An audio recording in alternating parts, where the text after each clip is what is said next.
నమస్కారం. నారాయణం నమస్కృత్య నరం చైవ నరోత్తమం దేవీం సరస్వతీం వ్యాసం తతో జయం ఉదీరయేత్. దుర్గే స్మృతా హరసి భీతిమశేషజంతోః స్వస్తైః స్మృతా మతిమతీవ శుభం దదాసి. దారిద్ర్య దుఃఖ భయహారిణీ కాత్వదన్య సర్వోపకారకరణాయ సదార్ద్రచిత్త. పరమ పవిత్రమైన మహాభారత కథల్ని నేటి సమాజానికి పనికి వచ్చేటువంటి రీతిలో మనం చెప్పుకుంటున్నాం. అందులో భాగంగా ఈరోజు 9వ కథ, జరత్కారువు కథ. పేరు చూడండి, జరత్కారువు జరత్కారిణి.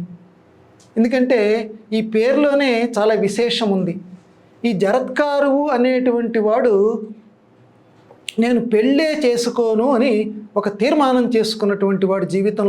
జీవితంలో పెళ్ళి అనేది అవసరం లేదు, పెళ్ళి అనేది లేకుండానే బతకవచ్చు అని ఇప్పటికి కూడా ఆధునిక సమాజంలో కొంతమంది అనుకుంటున్నారు కదా. అలాంటి వాళ్ళకి సందేశం ఇస్తోంది ఈ భారత కథ.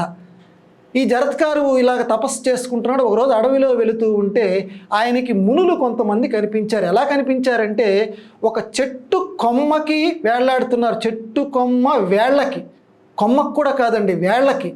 ఆ చెట్టుకిట వేళ్ళు పైకి ఉన్నాయిట. ఆ వేళ్ళకి చిట్ట చివరి వేరు పైనుంచి ఒక ఎలుక కొరికేస్తోందట. ఒకే ఒక్క వేరుందట. ఆ వేరుకు వేళ్లాడుతూ మునులు కనిపించారు. ఈయన చాలా ఆశ్చర్యపోయాడు. వేళ్ళు అనేది లోపల ఉండాలి, వేళ్ళు పైకి ఉండటం ఏమిటి ఈ చెట్టుకి?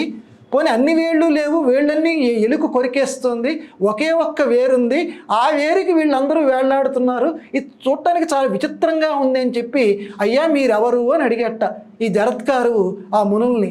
మేమెవరమంటే ఏం చెప్పమంట, కిందేమో పాతాళం ఉంది, ఆ ఒక్క వేరు కనుక కొరికేస్తే ఆ ఎలుక కింద అగాధంలో పడిపోతారు ఆ మునులందరూ కూడా. మేము ఎవరమని చెప్పమంటావు నాయన? జరత్కారువు యొక్క పెద్దలం మేమందరం పితృదేవతలము. ఆ జరత్కారువు అని ఒకడు ఉన్నట్ట, ఎవడో ఈ లోకంలో మా వంశంలో జన్మించాడు, పెళ్ళంటూ చేసుకోనంటూ కూర్చున్నాడయ్యా. వాడు పెళ్ళంటూ చేసుకుంటేనే కదా మాకు ముక్తి లభించేది. వాడు పెళ్లి చేసుకోవాలి, సంతానాన్ని కనాలి. ఎందుకంటే సంతానం కనటం కనుక ఆగిపోతే పితృదేవతలకి శాపం తగులుతుందట, వాళ్ళు ముందుకు వెళ్ళలేరు. కాబట్టి ప్రతి వాళ్ళు వివాహం చేసుకోవాలి. కాబట్టి వాడు పెళ్లి చేసుకోవటం లేదు. అందుకే కాలపురుషుడు అనేటువంటి ఎలుక పైనుంచి మమ్మల్ని కొరికేస్తుంది. ఇంకా వాడు ఆలస్యం చేశాడంటే ఈ ఉన్న కొద్దిపాటి వేరు కూడా కొరికేస్తుంది. ఇదిగో మేము కనపడనటువంటి లోకాల్లోకి వెళ్ళిపోతాం, ఇది మా కర్మ అని తలకిందులుగా వేలాడుతున్న మునులంటే, అయ్యయ్యయ్యో నేనే ఆ జరత్కారువుని, నా వల్ల మీకు ఇంత కష్టం వచ్చిందా? నేను పెళ్లి చేసుకుంటాను, అయితే ఒక చిన్న షరతు అన్నాడు. ఏమిటయ్యా ఆ షరతు అంటే, నా పేరు ఉన్నటువంటి అమ్మాయినే చేసుకుంటాను. ఇది ఎక్కడ నిబంధన చూడండి. వీడి పేరు జరత్కారువు, కరెక్ట్గా అదే పేరు ఉండాలట, ఆ అమ్మాయిని మాత్రమే చేసుకుంటాను అన్నాడు. వాసుకి అని మనం చెప్పుకున్నాం. వాసుకి అనేటువంటి పాము యొక్క చెల్లెలు జరత్కారువు. తన చెల్లెలికి ఈ జరత్కారుడికి ఇద్దరికి వివాహం జరిగితే పుట్టబోయేటువంటి బిడ్డ ఆస్తికుడు రాబోయేటువంటి సర్పయాగాన్ని మాన్పిస్తాడు. అప్పుడు పాముల వంశం నశించిపోకుండా ఉంటుంది అనే విషయం వాసుకి తెలుసు. కాబట్టి తన చెల్లెలు జరత్కారువుని తీసుకొచ్చి ఈ జరత్కారు మహామునికిచ్చి వివాహం జరిపించాడు. అయితే ఒక నిబంధన మీద పెళ్లి చేసుకుంటాను. ఎన్ని నిబంధనలో చూడండి ఈయనకి. ఎప్పుడూ కూడా నేను చెప్పిన మాటని నా భార్య జవదాటకూడదు. ఆ మాట కనుక జవదాటిందా, నా పనులకు విఘ్నం కలిగించిందా, నేను ఆమెను విడిచిపెట్టేస్తాను. దానికి సిద్ధమైతేనే నీ చెల్లెల్ని నేను చేసుకుంటాను అన్నాడు. ఒప్పుకున్నారు. ఆ అమ్మాయి కూడా భయంగా కాపురం చేస్తోంది. ఒక బిడ్డ పుట్టాడు. ఒకరోజు జరత్కారువు తన భార్య యొక్క తొడ మీద ఇలా తల వాల్చి పడుకున్నాడు. సాయంకాలం అయింది. 3 పూటల సంధ్యావందనం చేసుకోవాలి కదా. 3వ పూట సంధ్యావందనం సమయం అయిపోతోంది. అయ్యో నన్ను ఎందుకు లేపలేదు, సంధ్యావందనం సమయం అయిపోతోంది కదా, చీకటి పడిపోతుంటే సంధ్యావందనం ఆ లోపలే పూర్తి చేయాలి కదా అని చెప్పి భర్త ఎక్కడ కోప్పడతాడో అని చెప్పి, ఏమండి చీకటి పడబోతోంది లేవండి అన్నట్ట. ఆ లేవండి అని పాపం ఆ భర్తని లేపింది. లేపేసరికి ఉగ్రం రూపం దాల్చాడు ఒక్కసారి. అవురవురవురా, నన్ను లేపేస్తావా? నా అంతటా నేను లేవాలి కానీ నన్ను లేపుతావా? అయ్యో కాదండి, నా ఉద్దేశం అది కాదు. సూర్యుడు అస్తమిస్తున్నాడు కదా, మీరు సంధ్యావందనం చేసుకోవాల్సిన సమయం మించిపోతుంది కదా, అందుకని లేపాను, నన్ను క్షమించండి అంది. సూర్యుడా నా కోసం ఆగుతాడు అస్తమించకుండా? నేను ఎవరు అనుకుంటున్నావు? నా కోసం అస్తమించకుండా ఆగుతాడు. నేను ఎప్పుడు నిద్రలేస్తే అప్పుడే అస్తమిస్తాడు. నా మహిమ తెలియలేదు నీకు, అయినా సరే నన్ను నిద్రలేపేశావు. కాబట్టి ఇచ్చిన మాట ప్రకారం నా మాట నువ్వు పాటించలేదు కాబట్టి నన్ను విడిచేసి వెళ్ళిపో. ఈ రోజు నుంచి నువ్వు నా ఇంట్లో ఉండటానికి వీలు లేదు అన్నట్ట అని చెప్పి నీ కడుపులో పెడుతున్నటువంటి బిడ్డ ఎవరైతే ఉన్నారో అతను రాబోయేటువంటి ఈ సర్పయాగాన్ని మాన్పిస్తాడు, ఆస్తికుడు అని చెప్పి జరత్కారు వరం ఇచ్చాడు. ఆ అమ్మాయి ఏమో తన అన్నగారు వాసుకి దగ్గరికి తిరిగి వెళ్ళిపోయింది. ఇది జరత్కారు యొక్క కథ. ఏమిటండి మనం ఈ కథలో నేర్చుకోవాల్సినటువంటి విషయాలు? మొదటి విషయం ఏంటంటే పెళ్ళి చేసుకోవాలి. ఈ లోకంలో పెళ్లి చేసుకోను అని ఎవ్వరూ కూడా పంతం పట్టకూడదు. ఎందుకని అని అంటే ఆధునిక సమాజానికి కూడా ఈ భారత కథ హెచ్చరిక ఏం చేస్తోందంటే ప్రజాతంతూనాం, రఘువంశంలో కూడా కాళిదాస మహాకవి చెప్తాడు, వివాహం ఎందుకు చేసుకోవాలట అంటే సంతానం కొరకు చేసుకోవాలి, వంశాన్ని నిలబెట్టాలి. ఆ వంశాన్ని తుంచివేస్తే అది మహాపాపం కింద పరిణమిస్తుంది. అలా ఎవడైతే ఆపు చేస్తాడో, సంతానం కనకుండా ఎవడైతే ఉంటాడో వాడు చెప్పలేనటువంటి చూడలేనటువంటి నరకాల పాలవుతట. వాడు బాలవటమే కాదు, వాడి పితృదేవతల్ని కూడా అన్ని కష్టాలకి గురి చేస్తాడు.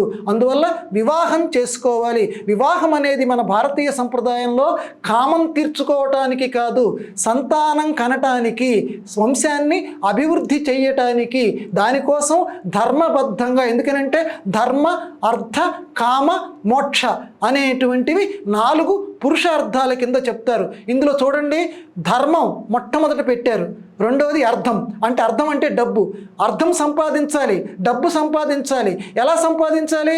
మొదటగా ఉన్న ధర్మంతో, అంటే ధర్మంగా డబ్బు సంపాదించాలి. దొంగతనం చేసో, ఒకడిని చంపో, ఒకడిని మోసం చేసో డబ్బు సంపాదించకు, ధర్మంగా డబ్బు సంపాదించు. అందుకే ధర్మంతో పక్కన అర్థం, ధర్మం పక్కన మళ్ళీ మూడోది కామం. కామం అంటే ఒక స్త్రీ మీద పురుషుడికి కోరిక, పురుషుడి మీద స్త్రీకి కోరిక, లేకపోతే వస్తువుల మీద కోరిక, ఇవన్నీ కూడా కామాలే. ఇవి ఎలా తీర్చుకోవాలి? సొంత భార్య యందు భర్త తీర్చుకోవాలి, భర్త యందు భార్య తీర్చుకోవాలి. ఎలాగ? అందుకని ధర్మం. కాబట్టి మొదటి ఉన్న ధర్మంతో అర్థము ముడిపడి ఉంది. మొదటి ఉన్న ధర్మంతో మూడో పురుషార్థమైనటువంటి కామం కూడా ముడిపడి ఉంది. సంతానం కనాలి, కంటే ఈ వివాహ వ్యవస్థ నిలబడుతుంది. అందువల్ల ప్రతి వాళ్ళు కూడా వివాహం చేసుకోవాలి అనేటువంటి గొప్ప ఉత్తమోత్తమ దివ్య సందేశాన్ని ఈ జరత్కారు కథ మనకి ప్రబోధిస్తుంది. ఇది ఒక్కటే కాదండి, భార్యాభర్తల మధ్య ఎటువంటి సంబంధం ఉండాలి, భర్త ఎటువంటి దృఢ నిశ్చయం కలిగిన వాడు ఉండాలి, ఎటువంటి సంప్రదాయ నిష్ఠుడై ఉండాలి. తన భార్య నిద్ర లేపితే జరత్కారు ఏమన్నాడో మనం విన్నాం, నా కోసం సూర్యుడు ఆగుతాడు, దానికోసం నువ్వు నన్ను లేపనక్కర్లేదు. అంటే ఎంత శక్తిశాలో ఒక్కసారి ఆలోచించండి. మన కోసం సూర్యుడు ఆగుతాడండి ఎక్కడన్నా? మన కోసం సూర్యుడు ఉదయిస్తాడండి ఎక్కడన్నా?